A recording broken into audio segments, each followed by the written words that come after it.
গল্পের খনিতে নিয়ে এলুম আরো একটি শিক্ষামূলক গল্প। এক কৃষক দম্পতির একটি পোষা বেজি ছিল।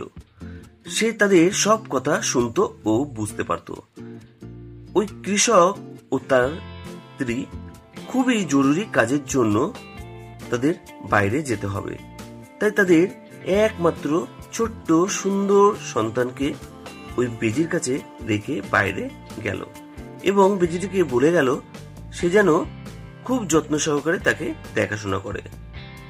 পোষা বেজিটাও তাদের ঘাড় নেড়ে আশ্বাস করলো যে তাদের কোনো চিন্তা করতে হবে না, বাচ্চাটাকে সে খুব যত্ন সহকারে দেখাশোনা করবে ও রক্ষা করবে।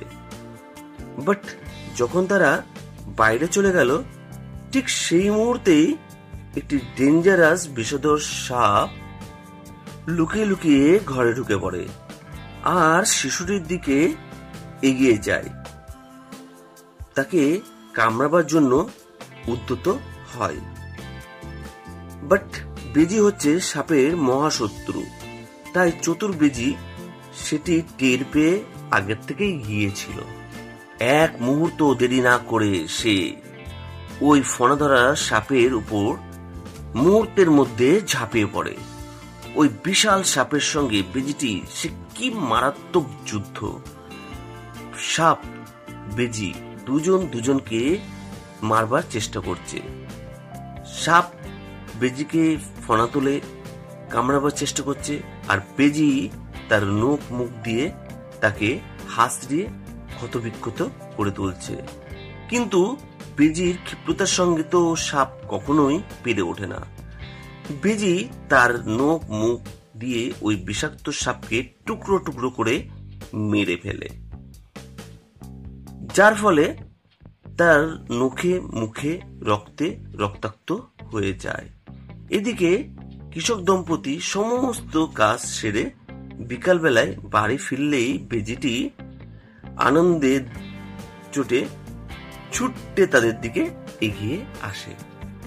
কিন্তু কৃষকের স্ত্রী কোনো কিছু না বুঝে বেজিটির দিকে তাকিয়ে তার মুখে ও নখে রক্ত দেখে তার মেজাজ হারিয়ে ফেলে।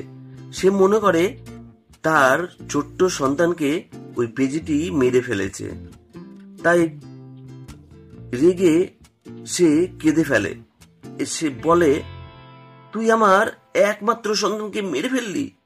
আমি তোকে বিশ্বাস করে তোর হাতে রেখে গিয়েছিলাম যাতে ওর কোনো ক্ষতি না হয়, আর তুই কি না সে সন্তানকে মেরে ফেললি।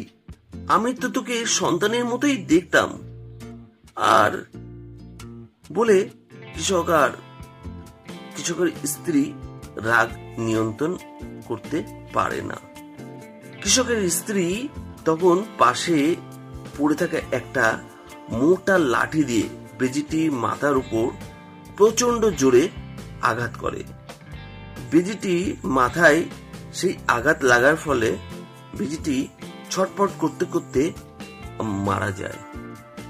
আর কৃষকের স্ত্রীও মুহূর্তের মধ্যে আর ওখানে না থেকে ঘরের মধ্যে ছুটে চলে যায়, সঙ্গে সঙ্গে কৃষকটিও।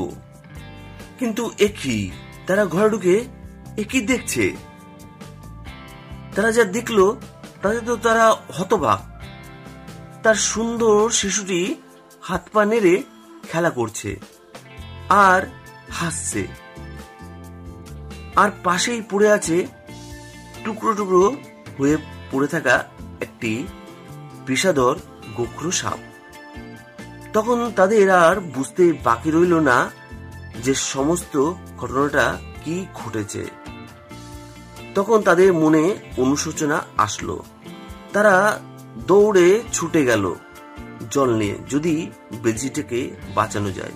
কিন্তু যা হওয়ার তো তা হয়েই গেছে, বেজিটি আর নেই। তখন দুঃখের চোটে কৃষকের স্ত্রী ও কৃষক কাঁদতে লাগলো। কৃষকের স্ত্রীর চোখ দিয়ে জল পড়তে লাগলো। এর থেকে আমরা একটা শিক্ষাই পেতে পারি যে কোনো কিছু করবার আগে অনেক অনেক অনেকবার ভাবা উচিত, না হলে পরে হয়তো পস্তাতেই হবে। যারা আমার এই নতুন চ্যানেলটিকে দেখছেন তারা সাবস্ক্রাইব করবেন। আপনারা ভালো থাকুন আর ভালো রাখুন, এটাই প্রার্থনা করি। ধন্যবাদ।